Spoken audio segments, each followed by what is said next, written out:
Novel Terlaris versi lengkap, APIDI Bukit Menoreh, Word 2 of 6. Novel Terlaris versi lengkap. Voice Microsoft Hey. Voice Microsoft Andika. Novel Terlaris versi lengkap api di Bukit Menoreh 001 bagian 1 masa-masa muda sekali-sekali terdengar petir bersambung di udara. Setiap kali suaranya menggelegar memenuhi lereng Gunung Merapi. Hujan di luar seakan-akan tercurah dari langit. Agung Sedayu masih duduk menggigil di atas amben bambu. Wajahnya menjadi kian pucat. Udara sangat dingin dan suasana sangat mencemaskan. Aku akan berangkat, tiba-tiba terdengar suara kakaknya, Untara, dengan nada rendah. Agung Sedayu mengangkat wajahnya yang pucat. Dengan suara gemetar ia berkata, jangan kakang berangkat sekarang. Tak ada waktu, sahut kakaknya, sisa-sisa laskar Arya Penangsang yang tidak mau melihat kenyataan, menjadi gila dan liar. Aku harus menghubungi Paman Widura di Sangkal Putung. Kalau tidak, korban akan berjatuhan. Anak-anak Paman Widura akan mati tanpa arti. Serangan itu akan datang demikian tiba-tiba. Tidakkah ada orang lain yang dapat menyampaikan berita itu? Potong adiknya. Tak ada orang lain, sahut kakaknya. Tetapi, bibir Sedayu gemetar. Aku harus pergi. Untara segera bangkit. Tetapi tangan adiknya cepat-cepat menggapai kainnya. Jangan. Adiknya berteriak, aku takut. Untara menarik nafas panjang. Katanya, kau hanya akan berada di rumah ini sendirian malam nanti. Besok kau pergi ke Banyu Asri. Kau akan tinggal di sana sampai aku pulang. Aku takut, justru malam ini, sahut adiknya. Bagaimana kalau laskar yang liar itu datang kemari? Mereka tak akan datang kemari, jawab kakaknya. Aku tahu pasti. Mereka akan menyergap Paman Widura. Karena itu aku harus pergi. Tidak, mata Sedayu mulai basah. Dan akhirnya dari matanya itu melelehkan air mata. Sekali lagi Untara menarik nafas panjang-panjang. Tanpa sesadarnya ia terlempar kembali, duduk di samping adiknya. Hatinya menjadi bingung. Ia tidak dapat berpangku tangan terhadap laskar Ki Widura yang sedang terancam bahaya. Tetapi adiknya benar-benar penakut. Anak yang telah mendekati usia 18 tahun itu sama sekali menggantungkan dirinya kepada orang lain. Sepeninggal ayahnya beberapa tahun yang lampau, dan ibunya yang baru beberapa bulan, maka anak itu hampir tidak pernah berpisah darinya. Apalagi di dalam kekalutan keadaan seperti saat itu. Sehingga dengan demikian, Untara merasa seakan-akan memelihara anak bayi. Sedayu, katanya kemudian, umurmu telah hampir 18 tahun. Dalam usia itu, Adipati Pajang yang dahulu bernama Mas Karbet telah menggemparkan Demak, dan sekarang dalam usia yang muda pula Sutawijaya berhasil melawan Arya Penangsang yang perkasa. Aku bukan mereka, jawab Sedayu. Untara menggeleng-gelengkan kepalanya. Katanya, setidak-tidaknya kau harus malu kepada dirimu sendiri. Tetapi aku takut, Sedayu tidak menghiraukan kata-kata kakaknya. Kembali Untara termenung. Adalah salahnya sendiri apabila pada masa kanak-kanaknya adiknya itu terlalu dilindunginya. Kenakalan kawan-kawannya pasti akan dihadapinya. Karena itulah maka Sedayu terlalu tergantung padanya. Dan sampai masa dewasanya, ia tidak mampu berdiri di atas kakinya sendiri. Meskipun adiknya itu selangkah dua langkah diajarinya juga cara-cara membela diri, dan di dalam latihan-latihan dapat juga menunjukkan kelincahan dan ketangkasan, namun kelincahan dan ketangkasannya itu terbatas di belakang dinding-dinding rumahnya. Hatinya terlalu kecil untuk berhadapan dengan dunia. Terasa betapa kerdil jiwanya. Apalagi setelah didengar oleh Agung Sedayu, betapa laskar Arya Penangsang yang sedang berputus asa itu berkeliaran di lereng Gunung Merapi. Untara kini benar-benar kebingungan. Ia menjadi gelisah, sedang waktu merambat terus ke pusat malam. Dan hujan masih saja memukul atap-atap rumah dan dedaunan. Tiba-tiba Untara mengangkat wajahnya. Gumamnya, bagaimana kalau kau ikut? Namun terasa hatinya sendiri ragu. Kalau ada bahaya di perjalanan dan adiknya itu kena cedera, maka seluruh sanak keluarganya, terutama paman dan bibinya di Banyu Asri, akan menyalahkannya. Agung Sedayu memandang wajah kakaknya yang suram. Ia tidak mengerti kenapa kakaknya, pada malam yang gelap dan hujan yang lebat, memaksa diri pergi ke Sangkal Putung. Ketika Sedayu sedang mencoba untuk berpikir, terdengar kakaknya berkata, bagaimana, Sedayu? Kau tinggal di rumah, atau kau ikut serta? Kedua-duanya tidak menyenangkan, jawab Agung Sedayu. Kau harus memilih salah satu dari keduanya, jawab kakaknya, yang akhirnya tidak menemukan jalan lain. Sebab yang melingkar-lingkar di dalam dadanya adalah laskar Paman Widura harus diselamatkan, dan itu adalah kewajibannya. Agung Sedayu menjadi bingung. Keduanya sama sekali tak menarik baginya. Tetapi ia tidak dapat berubah keputusan kakaknya untuk pergi ke Sangkal Putung. Karena itu, akhirnya ia memilih untuk ikut serta, meskipun dengan dada yang berdebar-debar. Bagaimana kalau kita berjumpa dengan laskar itu di perjalanan? Bertanya Agung Sedayu. Kemungkinan yang sama dengan kedatangan mereka ke rumah ini, sahut kakaknya. Agung Sedayu tidak bertanya lagi. Ketika kakaknya berdiri dan meraih kerisnya dari glodok di samping pembaringannya, Agung Sedayu pun berdiri pula. Dibetulkannya letak pakaiannya, dan kemudian diteguknya air serai dari mangkuk bambu dengan bibir yang gemetar. Namun hatinya tidak mau tenang juga. Bawa kerismu, perintah kakaknya. Agung Sedayu menjadi semakin gelisah. Tetapi dengan tangan yang menggigil disisipkannya kerisnya di pinggang kiri. Diikutinya langkah kaki kakaknya melompati tudak pintu menuju ke kandang kuda di belakang rumah. Namun ketika mereka telah berada di atas punggung-punggung kuda, kembali Agung Sedayu berdesah, apakah pekerjaan ini tidak dapat ditunda? Kakaknya menggeleng. Tidak, jawabnya. Besok pagi-pagi laskar yang liar itu akan menghantam Paman Widura. Agung Sedayu memandang malam yang pekat dengan dada yang berdentang-dentang. Pakaiannya telah basah kuyup oleh hujan yang semakin deras. Berdoalah, bisik kakaknya. Tuhan bersama kita.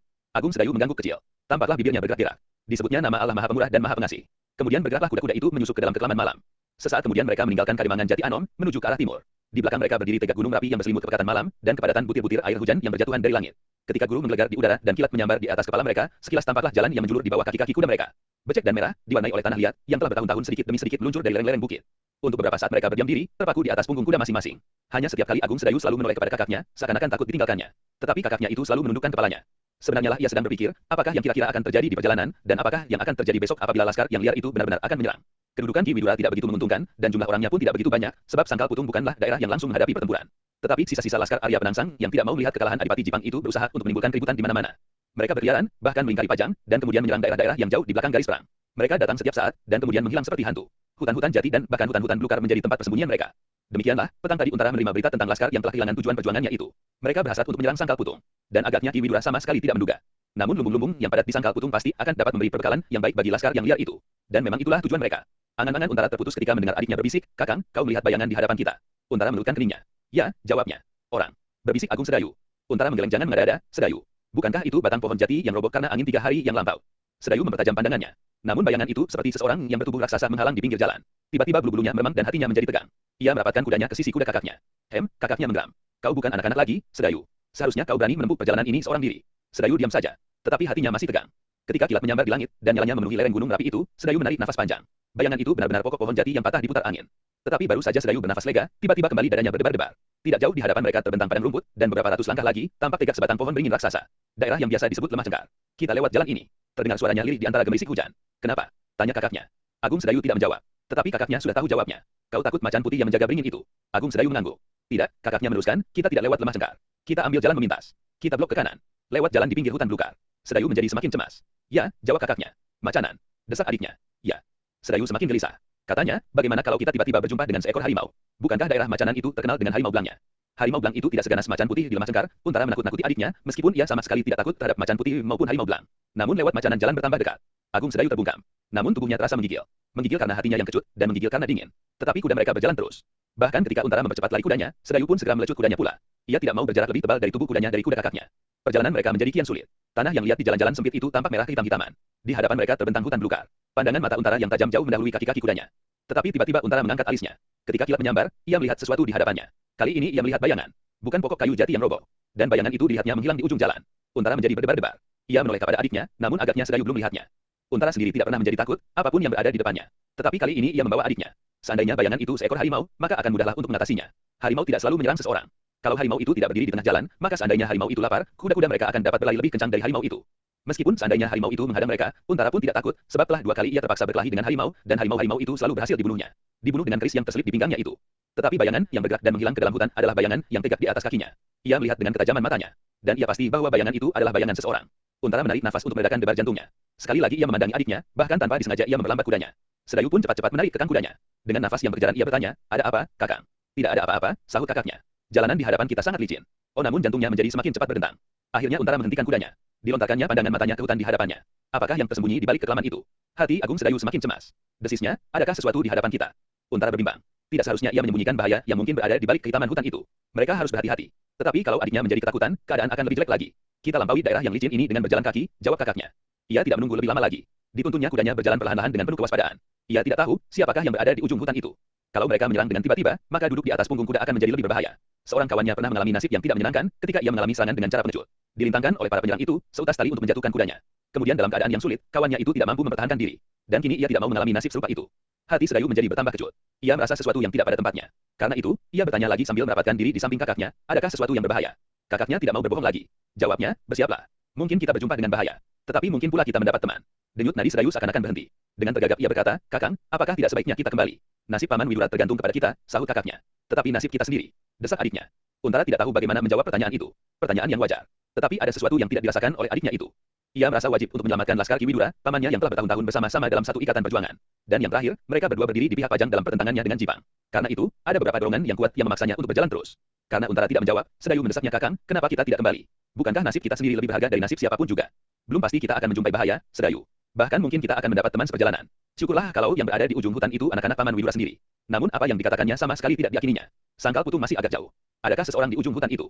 Sedayu semakin cemas. Ya, jawab Untara berat. Kakang lihat. Desak Sedayu. Ya. Untara menjadi semakin cemas. Kalau adiknya menjadi ketakutan, sulitlah keadaannya. Apa yang diduganya itu benar-benar terjadi. Tiba-tiba Sedayu semakin merapatkan dirinya sambil merengek, kakang, marilah kita kembali. Jangan, Sedayu, jawab kakaknya membesarkan hati adiknya. Kita lihat, siapakah yang berada di ujung hutan itu.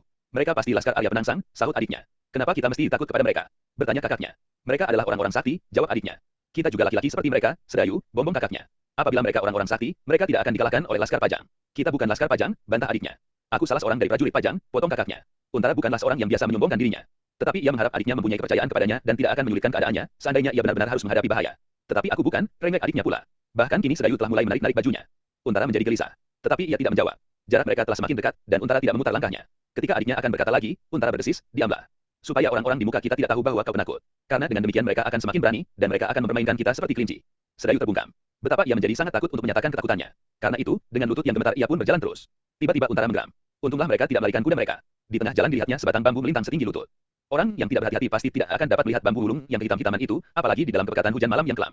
Namun ketajaman mata Untara dapat membedakannya dengan warna air yang keputih-putihan memantulkan cahaya cakrawala yang sangat lemah. Dan apabila kaki-kaki kuda mereka menyentuhnya, akibatnya akan mengerikan sekali. Beberapa langkah dari bambu yang melintang itu, Untara berhenti. Tak ada seorang pun yang tampak. Namun ia yakin, di dalam hutan, di balik pohon-pohon yang rapat itu, pasti bersembunyi seseorang atau lebih. Ketika Sedayu melihat bambu yang melintang itu, maka darahnya seakan-akan membeku. Ia pernah mendengar cerita kakaknya tentang seseorang yang malang, melanggar seutas tali yang terentang di jalan. Tetapi hatinya telah benar-benar dicekam oleh ketakutan, sehingga sama sekali ia tidak berani berkata sepatah pun. Bahkan rasa lututnya semakin gemetar, dan seakan-akan ia telah tidak mampu lagi untuk berdiri tegak di atas kedua kakinya itu. Sekali Untara menarik nafas. Ia tak mau mendekat lagi. Sebab dengan demikian ia akan berada di dalam kedudukan yang kurang baik. Orang-orang yang berada di belakang rimbunnya daun-daun akan dapat melihatnya dengan jelas, sedang ia sendiri tak akan dapat melihat mereka. Karena itu, sengaja Untara menanti salah seorang dari mereka, atau beberapa orang sekaligus, datang kepadanya. Untuk sesaat keadaan menjadi sunyi tegang. Nafas Sedayu terdengar berebut dahulu keluar dari hidungnya. Ia tidak berani berkata apapun, namun tangannya erat berpegangan baju kakaknya. Perlahan-lahan tangan Untara meraba tangan adiknya, dan dicobanya untuk melepaskan pegangan itu, sebab setiap saat ia perlu bergerak cepat. Tetapi Sedayu berpegangan semakin erat, bahkan sekali-sekali menariknya. Untara menarik nafas. Tiba-tiba Sedayu terkejut ketika kakaknya berkata lantang, biarkan mereka, Sedayu. Kita tidak akan berbuat apa-apa. Namun kalau mereka mengganggu kita, kau baru boleh bertindak sesuka hatimu. Syukurlah kalau mereka sahabat-sahabat kita yang baik. Sedayu tidak tahu maksud kata-kata itu. Bahkan debar jantungnya seperti akan memecah dadanya. Ia ingin mengatakan sesuatu, namun mulutnya seperti telah tersumbat. Tetapi yang diharapkan Untara terjadilah. Orang-orang yang bersembunyi di balik pohon-pohon yang rimbun itu mendadak menjadi tidak sabar. Sehingga dengan demikian terdengar salah seorang di antara mereka berteriak, siapa kalian? Pertanyaan itu bagi Sedayu terdengar seperti petir yang meledak di telinganya. Kini tidak saja lututnya yang gemetar, tetapi seluruh tubuhnya menggigil dan dadanya bergetar, sedang darahnya seolah-olah berhenti menyumbat kerongkongan, sehingga nafasnya menjadi sesak. Ia tidak dapat bertahan berpegangan baju kakaknya lagi, ketika tangan kakaknya menyentuh tangannya. Kini Untara dapat maju selangkah. Bisiknya, peganglah kendali kuda-kuda kita, tetapi Sedayu tidak menangkap kendali kuda Untara. Bahkan dengan tidak disadarinya, kembali ia berpegangan baju kakaknya. Perlahan-lahan kakaknya menarik tangan adiknya sambil berkata lirih, Sedayu, kalau kau tak mau memegang kendali kuda, jangan berpegangan bajuku. Berpeganganlah tangkai kerismu. Tetapi hati Sedayu yang tinggal semenir itu tak dapat lagi menangkap arti kata-kata kakaknya. Ketika kakaknya bergeser selangkah lagi, tangan Sedayu terkulai lemas. Dan ia berdiri di antara dua ekor kuda seperti tiang yang lapuk. Sebuah sentuhan yang tak berarti akan dapat merobohkannya. Dalam pada itu, kembali terdengar suara dari ujung hutan, berteriak di antara butir-butir hujan yang sudah mulai mereda, Hi, siapa kalian? Untara mencoba menembus kepekatan malam, namun ia tak berhasil. Karena itu maka dijawabnya berhati-hati, kami anak-anak dari Sendang Gabus. Siapakah kalian? Anak siapa? Terdengar sebuah pertanyaan. Untara beragu. Adakah mereka mengenal setiap orang di Sendang Gabus? Untara sendiri tidak banyak mengenal orang-orang dari Sendang Gabus, meskipun padukuhannya di Jati Anom tidak jauh dari Sendang Gabus itu. Untuk menyebut namanya, tak mungkin baginya. Seandainya orang-orang yang bersembunyi itu sisa-sisa Laskar Arya Penangsang, maka nama Untara pasti mereka kenal. Dengan demikian tak mungkin baginya untuk melampaui tempat itu tanpa pertumpahan darah. Karena itu, ia mencoba menyembunyikan namanya sejauh mungkin. Ia masih mencoba untuk menghindarkan diri dari bentrokan kekerasan, sebab tugasnya adalah tugas yang sangat penting. Kalau ia gagal mencapai Sangkal Putung, maka Ki Widura akan mengalami bencana. Karena itu maka ia menjawab untung-untungan, anak Sadipa. Sadipa. Sahut suara di ujung hutannya. Sadipa yang mana? Yang tinggi sakit-sakitan atau yang pendek kudisan? Bertanya suara itu pula. Kembali pengenalannya atas orang yang bernama Sadipa. Sadipa yang lain. Tinggi besar, berkumis panjang. Tetapi yang satu tangannya cacat. Bagus. Sahut suara itu, kau benar-benar anak Sendang Gabus. Kau benar-benar kenal dengan Sadipa. Tetapi kenapa kau berbohong? Untara menjadi berdebar-debar. Ia telah menyebutkan sebuah nama yang dikenalnya. Ia telah menyebutkan ciri-cirinya. Tetapi orang di belakang kegelapan itu tahu ia berbohong. Tiba-tiba Untara melihat bayangan yang bergerak-gerak muncul dari balik pepohonan. Cepat ia melangkah surut, selangkah saja di muka adiknya. Nalurinya telah membawanya untuk melindungi adiknya yang menggigil ketakutan. Orang yang muncul dari hutan itu berjalan perlahan-lahan mendekatinya. Terdengarlah ia tertawa lirih, namun suaranya menghentak-hentak dada. Agung Sedayu menjadi kian ketakutan. Namun kakaknya tegak di mukanya seperti batu karang. Siapa kau sebenarnya? Bertanya orang itu. Untara mencoba mengawasi wajahnya. Lamat-lamat ia melihat garis-garis yang keras. Tubuhnya tidak begitu tinggi, namun ketat dan kekar. Orang itu masih beberapa langkah maju. Katanya kemudian, setelah ia berhenti kira-kira 3-4 langkah dari Untara, dua anak yang berani. Siapakah namamu? Aku anak Sadipa, Untara mengulangi. Kembali orang itu tertawa, jangan berbohong. Katanya. Anak Sadipa yang tinggi besar, berkumis panjang dan satu tangannya cacat, tidak segagah kalian. Aku kenal mereka. Aku orang Sendang Gabus. Untara terkejut mendengar keterangan itu. Apakah orang yang berdiri di hadapannya itu orang Sendang Gabus? Kalau kau orang Sendang Gabus, siapa namamu? Sahut Untara. Tebak, siapa aku? Orang itu berkata sambil tertawa. Kembali Untara diam. Ia mencoba mengingat-ingat semua orang Sendang Gabus yang pernah dilihatnya. Dan tiba-tiba ia teringat orang ini. Pandai besi di Sendang Gabus. Aku ingat, tiba-tiba Untara menyahut, kau pandai besi Sendang Gabus. Orang itu mengangkat alisnya. Katanya, kau kenal aku. Ya, kau adalah salah seorang prajurit Jipang, sambung Untara. Namun dengan demikian Untara menjadi semakin berdebar-debar. Pandai besi itu kenal kepadanya dahulu. Mudah-mudahan orang itu telah melupakannya. Tetapi ternyata Untara tidak beruntung. Orang itu selangkah maju, dan dicobanya untuk mengenali wajah Untara baik-baik. Diamatinya anak muda itu dengan seksama. Maka tiba-tiba katanya disertai derai tawanya, jangan bohong lagi. Kalian anak Jati Anom. Orang itu berhenti sejenak untuk mengingat-ingat. Maka sambungnya menyentak, setan. Bukankah kau yang bernama Untara, Ki? Untara tidak dapat lagi menyembunyikan namanya. Orang itu ternyata masih mengenalnya. Namun meskipun demikian ia menjawab, ya, aku Untara. Bukankah kita bertetangga? Persetan. Kau pengikut Karbet yang gila itu. Bentak pandai besi itu. Untara menarik nafas. Apakah bedanya? Kau berada di pihak Jipang dengan keyakinanmu, aku berada di pihak Pajang dengan keyakinanku. Sahut orang itu, kau sangka Karbet berhak merajai Pulau Jawa. Ia tidak lebih dari anak penunggu burung di sawah. Yang penting bagiku, apakah yang telah dilakukan, dan akan dilakukan bagi tanah kita ini, sahut Untara. Aku bukan tukang bicara seperti kau. Bentak orang itu. Wahyu Keraton tidak dapat hadir pada sembarang orang. Tidak akan dapat hadir dalam diri penggembala seperti anak tingkir itu. Tetapi Arya Penangsang telah mati. Apa katamu? Bantah Untara. Persetan. Namun cita-citanya tetap hidup, jawab pandai besi itu. Untara tersenyum. Katanya, tahukah kau tentang yang kau katakan itu? Cita-cita. Bukankah kau menghilang dari Sendang Gabus karena kau tidak dapat membayar utangmu pada Demang Sendang Gabus? Persetan. Persetan. Setiap pengikut Awijaya harus mati. Kau pula harus mati. Gertak pandai besi itu. Kau akan membunuh aku. Bertanya Untara. Orang itu berpikir sejenak. Ia kenal akan nama Untara yang gemilang di Laskar Pajang. Ia sadar bahwa ia sendiri tak mampu melawannya. Karena itu ia menjawab, ya, aku akan membunuhmu. Maksudku golonganku. Golongan Arya Jipang. Untara menarik nafas. Kenapa golongan? Paman Pandai Besi, sambung Untara, paman bisa mengakhiri cara hidup yang tidak berketentuan itu. Orang-orang Pajang bukan pendendam. Persetan tiba-tiba orang itu bersuit nyaring, dan sesaat kemudian muncullah 3 orang dari dalam belukar. Terdengar Untara menggeram. 4 orang, desisnya. Sekali ia menoleh pada adiknya. Adiknya masih menggigil ketakutan. Tampaklah mulutnya bergerak-gerak. Namun suaranya sama sekali tak terdengar. Untara menyesal, kenapa adiknya itu dibawa serta. Kalau ia singgah sebentar di Banyu Asli, adiknya dapat dititipkannya di sana. Namun apakah pamannya sedang di rumah, juga belum pasti. 3 orang yang datang kemudian itu pun kini telah berada di samping si Pandai Besi. Yang seorang bertubuh tinggi kekurus-kurusan, yang seorang lagi tinggi gagah, sedang yang seorang lagi masih sangat muda, lebih tua sedikit dari adiknya. Untara, berkata si Pandai Besi, sayang kami tidak biasa menawan seseorang. Karena itu kami sama sekali tidak bermaksud menangkap kalian. Untara menyadari arti kata-kata itu. Pandai Besi itu akan berkata, kalian berdua akan kami bunuh. Karena itu, ia tidak melihat kemungkinan lain daripada bertempur melawan keempatnya. Tetapi bagaimana dengan adiknya? Tiba-tiba Untara berkata lantang, Sedayu, menepilah. Biarlah aku saja yang menghadapi mereka. Kau tidak perlu ikut serta. Orang-orang ini sama sekali tak cukup bernilai untuk melawanmu. Si Pandai Besi menggeram, jangan terlalu sombong. Untara sama sekali tidak bermaksud menyombongkan diri, tapi dia ingin menutupi kelemahan adiknya, sehingga orang-orang itu tidak akan berani mengganggunya. Untunglah bahwa keempat orang itu tidak terlalu memperhatikan adik Untara itu, sehingga mereka tidak mengetahui apakah sebenarnya yang sedang terjadi dengan anak muda itu. Menggigil ketakutan dengan dada sesak. Pandai Besi sedang gabus bersama ketiga kawannya itu tiba-tiba memencar. Di tangan mereka masing-masing tergenggam senjata. Pandai Besi itu memegang sebuah tongkat besi, si jangkung kurus memegang golok pendek, yang gagah bersenjata belati di kedua tangannya, sedang si anak muda memegang pedang. Anak ini bernama Untara. Teriak si Pandai Besi, karena itu berhati-hatilah. Untara, desis si anak muda. Tetapi ia tidak bertanya lebih lanjut. Namun di dalam dadanya terbesit suatu perasaan yang aneh. Ia pernah terlibat bersama-sama dengan kawan-kawannya dalam suatu pertempuran melawan prajurit-prajurit Pajang yang dipimpin oleh Untara. Betapa kagumnya ia melihat Untara yang perkasa itu. Kini ia berhadapan langsung dengan orang itu. Tiba-tiba hatinya bergetar. Meskipun demikian, ia harus bertempur. Dengan ketiga kawannya, ia pasti dapat membunuh orang yang disegani itu.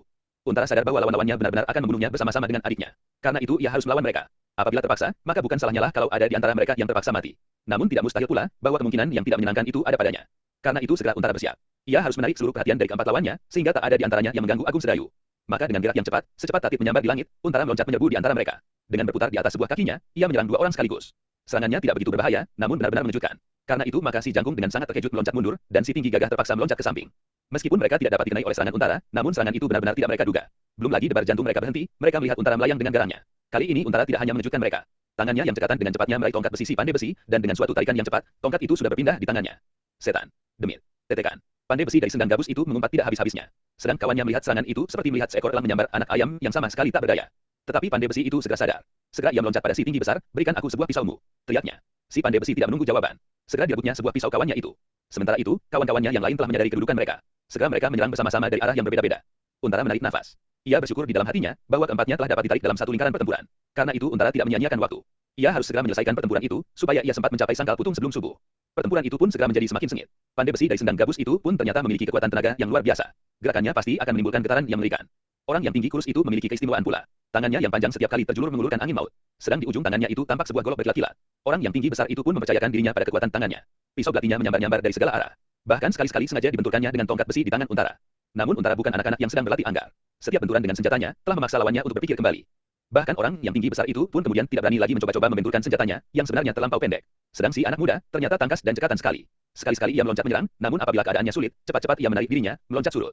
Namun seandainya ia bertempur seorang diri, maka umurnya tidak akan lebih panjang dari seekor sulung yang terjun ke dalam api. Demikianlah, Untara bekerja mati-matian. Malam yang kelam telah menolongnya. Ia tidak perlu takut-takut senjatanya akan mengenai kawan-kawannya. Ia dapat menyerang setiap bayangan yang ada di setiap garis serangannya. Tetapi lawannya tidak dapat berbuat demikian. Mereka harus lebih berhati-hati, sebab Untara itu benar-benar lincah seperti anak kijang. Sekali-sekali ia melontar di antara mereka berempat, namun tiba-tiba ia telah berada di luar lingkaran. Bahkan sekali-sekali lawannya menjadi bingung, seolah-olah Untara dapat melenyapkan diri di antara percikan-percikan hujan yang hampir reda. Agung Sedayu melihat perkelahian itu dengan denyut jantung yang tak teratur. Sekali-sekali berdentang seperti guntur di dalam dadanya, namun sekali-sekali terasa berhenti bergerak. Kakinya gemetar sehingga kedua lututnya beradu. Meskipun demikian, ia melihat juga anak muda sebayanya bertempur melawan kakaknya. Timbullah keheranan di dalam dadanya. Kenapa anak semuda itu berani berkelahi melawan kakaknya? Kakaknya bagi Agung Sedayu adalah orang yang sangat dikagumi. Orang yang dalam pandangan Sedayu tak ada duanya di dunia ini. Meskipun demikian, ia menjadi cemas. Apakah kakaknya dapat melawan 4 orang sekaligus? Ia belum pernah melihat perkelahian yang sebenarnya. Perkelahian untuk mempertaruhkan nyawa. Yang pernah dilihatnya adalah bagaimana kakaknya berlatih. Bahkan kadang-kadang ia ikut serta. Ia tahu bagaimana harus menghindar, menyerang dan mempergunakan kesempatan sebaik-baiknya. Namun keberaniannya tak ada untuk melakukannya. Untara masih bertempur dengan garangnya. Bahkan lawan-lawannya semakin lama semakin menyadari keperkasaannya. Namun tiba-tiba Untara menjadi cemas. Pandai Besi itu sekali-sekali melemparkan pandangannya pada Agung Sedayu. Ia melihat bagaimana anak muda itu berdiri. Ia melihat tangan Sedayu tergantung lemah. Bahkan sekali-sekali anak itu menutup wajahnya. Sekali-sekali memalingkan mukanya. Pandai Besi yang licik itu berpikir di dalam hatinya, anak yang satu itu aneh benar. Memang Agung Sedayu sama sekali tidak menunjukkan suatu minat atas perkelahian itu, bahkan terpancarlah kengerian dan ketakutan dari wajahnya. Namun meskipun demikian, Pandai Besi itu terpaksa menduga-duga, ada 2 kemungkinan, pikir Pandai Besi. Anak ini terlalu percaya kepada kesaktiannya, sehingga ia kecewa melihat cara kawannya bertempur. Tetapi kemungkinan yang lain, anak ini seorang pengecut. Dalam keraguan itu, diingatnya kata-kata Untara, orang-orang ini sama sekali tak cukup bernilai untuk melawanmu. Tetapi tiba-tiba Pandai Besi itu tertawa. Suaranya benar-benar nyaring. Ia sudah mendapatkan suatu kepastian bahwa anak itu anak yang kerdil. Karena itu, ia segera menemukan cara untuk memecah perhatian Untara. Maka terdengarlah ia berkata di antara derai tawanya, "Ki, Untara yang perkasa. Sudah berapa lama kita bertempur? Kenapa kawanmu itu hanya menonton saja seperti sabungan ayam? Dada Untara semakin berdebar-debar. Ia melihat kecurigaan lawannya. Sikap adiknya benar-benar tidak meyakinkan. Meskipun demikian ia menjawab, buat apa ia susah-susah menghadapi kalian? Aku sendiri cukup mampu untuk melakukan. Pandai besi itu tertawa terus. Nadanya semakin tinggi dan memuakkan, sehingga Untara benar-benar menjadi muak. Cepat ia meloncat dan mengayunkan tongkatnya menyerang. Suara tertawa pandai besi itu terputus. Wajahnya tiba-tiba berubah menjadi tegang. Hampir saja kepalanya retak oleh sambaran senjatanya sendiri. Namun untunglah ia sempat merendahkan tubuhnya, sementara dengan lincahnya si anak muda menyerang lambung Untara dengan pedangnya. Untara terpaksa menggeliat untuk menghindari ujung pedang lawannya. Dengan sebuah putaran ia meloncat. Tiba-tiba tongkat besinya telah terayun ke dada si tinggi besar. Serangan ini terlalu tiba-tiba. Hampir saja orang yang tinggi besar itu terpaksa mengakhiri perkelahian. Untunglah bahwa kedua kawannya yang lain sempat menolongnya. Orang yang tinggi kurus sempat memukul tongkat Untara dengan goloknya. Namun kekuatannya sama sekali tak memadai, sehingga ketika goloknya tersentuh tongkat Untara, terasa senjatanya terpental. Tangannya terasa nyeri, dan tiba-tiba ia melihat goloknya seperti terbang terlempar. Pandai besi yang mengepalai gerombolan itu segera melihat bahaya yang bakal datang. Mereka berempat dengan senjata di tangan masing-masing, tidak mampu menghadapi Untara seorang diri. Apalagi kini salah seorang dari mereka tidak bersenjata lagi. Karena itu maka segera ia mengambil keputusan untuk melakukan rencana liciknya. Dengan tiba-tiba ia meloncat surut, dan dengan berteriak nyaring ia berkata, bunuhlah Untara itu dengan senjata-senjata kalian. Aku akan mencoba kesaktian anak muda yang seorang lagi. Untara terkejut mendengar teriakan itu. Maka perhatiannya benar-benar menjadi terpecah. Ia melihat sebuah serangan pedang mendatar ke arah perutnya, sementara itu orang yang tinggi besar menusuknya dari punggung. Namun Untara adalah seorang prajurit pajang yang terpercaya. Karena itu dengan cekatan ia menggeser tubuhnya sambil merendahkan dirinya. Pedang si anak muda hanya lewat sejengkal dari tubuhnya, sedang pisau orang yang tinggi besar itu mematuk agak jauh. Namun karena itu, Untara memerlukan beberapa saat untuk membebaskan diri dari serangan-serangan berikutnya. Sementara itu si pandai besi telah berlari ke arah Agung Sedayu. Agung Sedayu melihat seseorang menyerangnya, karena itu maka darahnya serasa benar-benar berhenti mengalir. Dengan gerak nalurinya, yang dituntun oleh latihan bersama kakaknya, tangannya bergerak meraba hulu kerisnya. Namun tangan itu gemetar dan kehilangan kekuatannya. Maka kerisnya tidak juga lolos dari rangkanya. Bahkan yang terdengar suaranya terbata-bata, Kakang Untara. Pandai besi yang licik itu tertawa nyaring. Suaranya kini benar-benar menjadi buas seperti hantu yang haus darah. Ia telah yakin bahwa anak muda yang seorang itu akan dapat dijadikannya korban pertama tanpa kesulitan. Maka katanya sambil berlari, tahanlah Untara. Biarlah ia melihat anak muda yang satu ini mengalami nasib yang malang. Sesaat Untara menjadi bingung. Ia sudah tidak mendapat kesempatan lagi untuk mengejar si pandai besi. Ia telah tertinggal beberapa langkah. Kalau saja adiknya mampu berbuat sesuatu, maka ia akan mendapat kesempatan untuk menolongnya. Tetapi adiknya telah menjadi kaku ketakutan. Tiba-tiba Untara membungkukkan badannya. Diraihnya sebuah batu sebesar telur. Dengan sekuat tenaganya, ia melempar kudanya yang berdiri di samping adiknya. Kuda itu menjadi terkejut. Sambil meringkik tinggi kuda itu meloncat dan berlari kencang tanpa arah. Untunglah bahwa kuda yang seekor lagi terkejut pula, dan seperti yang lain kuda itu pun melontar seperti panah. Kedua ekor kuda itu benar-benar memberi kesempatan kepada Untara, sebab dengan itu si pandai besi terpaksa tertahan beberapa saat. Ia tak mau melanggar kuda-kuda yang menjadi liar itu. Dan sesaat itu telah cukup bagi Untara. Untara tidak menghiraukan lagi ketiga lawannya yang lain. Dengan serta-merta, seperti si pandai besi, Untara meloncat berlari kencang-kencang. Dengan penuh kemarahan yang mengguncang-guncang dadanya, langsung ia menyerang dengan tongkat besinya. Tongkat besi itu terayun deras sekali. Untara telah menggunakannya dengan sepenuh tenaga. Si pandai besi itu tidak menyangka bahwa Untara dapat secepat itu menyusulnya. Segera ia memutar tubuhnya, namun ia sudah tidak mungkin untuk menghindar. Untara meloncat dengan garangnya, dan yang dilihatnya tongkat besi itu telah terayun di atas kepalanya. Si pandai besi hampir saja dapat menangkisnya dengan pisau belatinya. Tetapi pisau itu terlalu pendek untuk menahan ayunan tongkatnya sendiri. Namun tongkat itu kini diayunkan oleh tangan yang jauh lebih kuat dari tangannya. Tangan seorang tamtama yang sedang dibakar oleh kemarahan. Karena itu, meskipun si pandai besi mencoba untuk menghindar benturan langsung dengan memukul tongkat Untara ke samping, namun usahanya itu tidak banyak menolongnya. Tongkat Untara masih mengenai pelipisnya. Maka terdengarlah pandai besi yang malang itu berteriak tinggi, kemudian ia terlempar dan jatuh berguling. Sesaat kemudian nafasnya pun terputuslah. Untara menarik nafas. Ia berlega hati bukan karena ia dapat membunuh lawannya, tetapi karena ia telah berhasil menyelamatkan adiknya. Namun untuk sesaat Untara kehilangan kewaspadaan. Anak muda yang bersenjata pedang itu benar-benar lincah. Tiba-tiba saja serangannya mengarah ke punggung. Karena itu, segera Untara berkisar selangkah ke samping. Namun saat yang menunjukkan itu dapat dipergunakan oleh orang yang bertubuh tinggi besar dan bersenjata pisau. Dengan penuh nafsu dendam, orang itu menusuk leher Untara. Tusukan itu pun sedemikian tiba-tiba pada saat Untara sedang menghindari sambaran pedang si anak muda. Karena itu Untara tidak dapat berbuat banyak. Pada saat Untara mencoba merendahkan tubuhnya dan berputar setengah lingkaran, pisau itu pun berubah arah. Untara masih dapat melihat pisau itu melingkar, namun tak ada waktu lagi baginya. Yang dapat dilakukan hanyalah mencondongkan tubuhnya sedikit ke belakang, tetapi pada saat itu terasa ujung pisau itu mencegat pundak kirinya. Terdengar Untara menggeram. Kemarahannya kini telah benar-benar membakar seluruh darahnya. Dengan gigi gemetar Untara memandang orang yang bertubuh tinggi besar itu untuk sesaat. Kemudian seperti gelombang yang menghantam tebing, Untara meloncat maju. Tongkat besi di tangannya berputar seperti baling-baling, yang kemudian dengan dahsyatnya menyerang lawannya. Apalagi ketika terasa betapa pedih luka di pundaknya itu. Darah yang merah segar mengalir, semakin lama semakin deras. Karena itu Untara harus menyelesaikan pertempuran sebelum ia kehabisan darah, atau dirinya akan ditelan oleh maut, beserta adiknya sekaligus. Orang yang tinggi besar itu terkejut melihat serangan Untara yang membadai. Cepat ia meloncat surut. Ia sudah tidak akan dapat mempertahankan dirinya dengan pisaunya itu. Dalam keadaan yang sulit itu, kawannya yang tinggi kekurus-kurusan tampil ke depan. Goloknya yang besar bergerak-gerak dengan cepatnya. Sebuah tusukan yang dahsyat mengarah ke lambung lawannya. Namun Untara yang marah sempat mengelak. Bahkan kini Untara sudah tidak lagi menekan diri. Ia sempat berjongkok menghindari golok lawannya, dan sekaligus tongkatnya bergerak mendatar. Terdengarlah sekali lagi jerit kesakitan ketika terdengar sebuah benturan. Benturan antara tongkat besi di tangan Untara dengan tulang-tulang kaki orang yang kurus itu. Sesaat kemudian terdengar tubuhnya terbanting. Pada saat itu, orang yang bertubuh tinggi besar melihat suatu kemungkinan untuk membunuh Untara. Ia tidak akan dapat menyerangnya pada jarak jangkau tangannya karena kecepatan bergerak lawannya. Karena itu, selagi Untara masih belum dapat berdiri tegak, orang itu dengan sepenuh tenaga melemparkan pisaunya ke arah tubuh lawannya. Untunglah Untara melihat pisau itu, karena itu ia mengurungkan geraknya. Bahkan sekali lagi merendahkan tubuhnya sambil berputar, sehingga pisau itu tidak menghunjam ke dalam tubuhnya. 00121 sebenarnya lah bahwa nasib manusia ditentukan oleh kekuasaan di luar kemampuan jangkau manusia. Pisau yang berlari seperti panah itu meluncur dengan cepatnya melampaui Untara. Namun tanpa disangka-sangka, terdengarlah sebuah jerit tertahan. Orang yang terbaring karena tulang kakinya retak itu tiba-tiba terguling sekali, kemudian ia mencoba mengangkat wajahnya dengan pandangan aneh. Tetapi sesaat kemudian kepalanya jatuh terkulai. Mati. Sebuah pisau telah tertancap langsung menyayat jantung. Yang melihat peristiwa itu untuk sesaat terpaku diam. Untara dan kedua lawannya. Dada mereka masing-masing terguncang oleh peristiwa yang tak mereka sangka-sangka. Apalagi orang yang bertubuh tinggi besar itu. Tanpa disengajanya, ia telah membunuh kawannya sendiri. Kini Untara untuk seterusnya tinggal menghadapi dua lawan. Namun darah telah terlalu banyak mengalir dari lukanya. Karena itu tubuhnya pun semakin menjadi lemas. Sebab dengan demikian berarti maut akan merekamnya. Karena itu, segera ia bersiap untuk melanjutkan pertempuran itu. Kedua lawannya pun telah bersiap pula. Anak muda yang bersenjata pedang itu setapak demi setapak maju mendekat, sedang orang yang bertubuh tinggi besar, yang kini tidak bersenjata lagi itu, masih mencoba untuk melawannya dengan tangannya. Kedua lawan Untara itu pun agaknya melihat kemungkinan yang dihadapinya. Mereka lamat-lamat melihat darah meleleh dari luka di pundak Untara. Karena itu, asal saja mereka dapat memperpanjang perlawanan mereka, Untara pasti akan dapat mereka binasakan. Alangkah mereka dapat berbangga kepada kawan-kawan mereka, bahwa mereka telah berhasil membunuh salah satu perwira pajang yang bernama Untara. Nama yang disegani oleh lawan dan dikagumi oleh kawan. Sesaat kemudian, kembali anak muda itu menyerang dengan tangkasnya. Kemampuannya memainkan pedang cukup menarik perhatian Untara. Tetapi Untara tidak banyak mempunyai waktu. Kalau ia terlambat, maka ia akan ditelan oleh maut. Karena itu, selagi masih cukup mempunyai tenaga, maka ia harus berjuang untuk menyelamatkan nyawanya, nyawa adiknya, dan berpuluh-puluh orang lain di sangkal putung. Karena itu, tidak ada pilihan lain bagi Untara. Kalau ia tidak membunuh lawan-lawannya, maka taruhannya adalah berpuluh-puluh nyawa di sangkal putung, termasuk nyawanya sendiri. Tetapi anak muda lawannya itu benar-benar lincah. Dengan sengaja ia memancing Untara untuk bergerak terlalu banyak, sehingga dengan demikian darah yang mengalir dari luka menjadi semakin banyak pula. Namun Untara bukan anak-anak lagi. Karena itu, meskipun ia memuji di dalam hatinya atas kecerdasan lawannya, namun ia mengumpat-umpat pula. Namun Untara selalu menahan dirinya untuk tidak hanyut dalam arus kemarahannya. Ia menyerang dengan dahsyat, namun ia tidak membiarkan tenaganya diperas sia-sia. Meskipun tenaga Untara telah banyak berkurang, namun kekuatan lawannya pun tinggal separuh dari semula. Dengan demikian, maka segera tampak bahwa Untara akan segera dapat mengatasi kedua lawannya. Kedua orang itu semakin lama semakin terdesak, dan akhirnya sampailah mereka pada batas kemampuan mereka. Selagi Untara masih kuat mengayunkan senjatanya, maka sekali lagi terdengar sebuah pekik kesakitan. Orang yang tinggi besar itu pun rebah di tanah untuk tidak bangun lagi. Yang tinggal kini adalah anak muda yang lincah itu. Meskipun anak muda itu melihat kelemahan lawannya, namun ia masih mampu untuk menilai diri sendiri. Karena itu, tiba-tiba ia meloncat surut, dan dengan lantang ia berteriak, "Kali ini kau menang, Untara. Tetapi lain kali, kau akan menyesal. Apalagi kawanmu, pengecut itu. Seumur hidupnya tidak akan tentram selama aku masih hidup di dunia ini." Untara tidak mau mendengar kata-kata itu. Cepat ia meloncat menyerang. Tetapi ia sudah tidak setangkas semula. Tulang-tulangnya seperti menjadi lemas dan tak berdaya. Karena itu ia menjadi cemas, jangan-jangan anak muda itu akan berlari-larian dan menunggunya sampai ia terkulai jatuh. Dengan demikian, maka ia tak akan berdaya lagi menghadapi kemungkinan apapun. Tetapi tidaklah demikian. Anak muda itu bahkan tiba-tiba meloncat menjauh dan berlari meninggalkan tempat itu. Ia sudah tidak melihat lagi ketika Untara terluyung-luyung berjalan mendekati adiknya. "Sedayu," desisnya. Sedayu masih manggil ketakutan. Tetapi ia melihat Untara dengan susah payah datang kepadanya. Karena itu ia pun segera berlari mendekat. "Kakang, kenapa kau?" Terdengar suaranya gemetar. Nafas Untara semakin lama semakin cepat mengalir. Badannya gemetar seperti orang kedinginan. Dengan mata yang sayu dipandanginya wajah adiknya yang pucat. Dan sekali-sekali tangannya meraba luka pundaknya. Luka itu cukup dalam, namun sebenarnya tidak begitu berbahaya, seandainya darahnya tidak terlalu banyak mengalir. "Tolong," desis Untara, "balut lukaku." Sedayu melihat luka yang menganga di pundak kiri kakaknya. Ia menjadi ngeri melihat luka itu. Tetapi dipaksanya dirinya untuk membalut luka itu dengan sobekan kain kakaknya. "Sedayu," Untara berdesis sambil menahan nyeri, "darahku sudah terlalu banyak mengalir. Kau dapat menolong aku berjalan." "Tentu," jawab adiknya. Namun matanya beredar mencari kuda mereka. Tetapi kuda itu sudah tak tampak lagi. Tetapi Untara masih berkata lagi, "Jangan membuang waktu. Kuda-kuda itu sudah tidak ada di sekitar tempat ini." Sedayu tidak menjawab. Dicobanya memapah Untara berjalan di jalan-jalan yang becek berlumpur. Sekali-sekali terdengar Untara menggeram. Tidak saja karena perasaan perih yang selalu menyengat-nyengat pundaknya, namun juga berbagai perasaan telah bergelut di dalam dadanya. Untara tidak saja mencemaskan dirinya, namun ia cemas juga akan nasib adiknya. Lebih-lebih lagi tentang nasib Ki Widura dengan laskarnya. Anak muda yang melarikan diri itu dapat membawa banyak akibat. Ia akan dapat kembali mencari mereka berdua di sekitar tempat ini dengan kawan-kawan baru, atau anak itu dapat memperhitungkan arah perjalanannya, sehingga serangan ke sangkal putung akan dipercepat. Pikiran Sedayu pun tidak pula dapat berjalan lagi. Ia melangkah dengan hati yang kosong.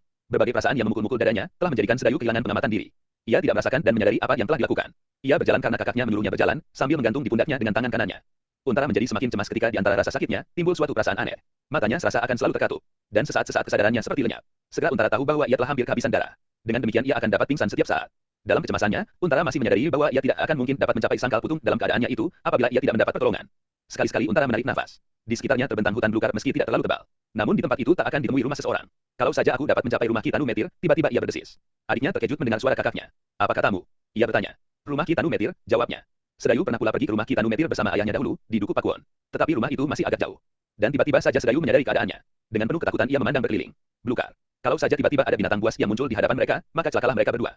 Sehingga dengan demikian Sedayu tidak teringat lagi kepada kata-kata kakaknya. Bahkan katanya dengan gemetar, "Jalan di hadapan kita sangat gelap. Bagaimanakah nasib kita, kalau kita bertemu dengan harimau misalnya?" Kakaknya menahan perasaannya. Katanya tanpa menghiraukan adiknya, "Kita pergi ke tempat Ki Tanu Metir." "Masih jauh," sahut adiknya. "Kalau lukaku tak diobati," jawab kakaknya, "aku akan mati." Sedayu menjadi ngeri mendengar kata-kata kakaknya. Bagaimana kalau kakaknya benar-benar mati? Karena itu ia berdiam diri, meskipun hatinya dicekam oleh ketakutan. Takut kepada kegelapan di hadapannya, takut kepada nasibnya. Memang ia takut kepada segala-galanya. Tetapi ia lebih takut lagi kalau kakaknya mati. Karena itu, ia tidak berani membantah lagi. Di papahnya kakaknya berjalan menuju ke Duku Pakuwon, meskipun kalian selalu merayap-rayap di dadanya. Untara semakin lama semakin lemah. Meskipun demikian ia selalu berusaha untuk mempertahankan kesadarannya. Sungguh tidak menyenangkan apabila ia harus mati karena darahnya kering. Baginya lebih baik mati dengan luka pedang menembus jantungnya. Tetapi ia tidak berputus asa. Ia percaya bahwa Allah Maha Pengasih. Karena itu, ia selalu memanjatkan doa di dalam hatinya, semoga Allah menyelamatkannya. Tiba-tiba langkah mereka terhenti. Mereka mendengar gemerisik daun di dalam belukar. Hati Sedayu yang kecut menjadi semakin kecil. Dengan suara gemetar ia berbisik, "Kakang, kau dengar sesuatu?" Untara mengangguk.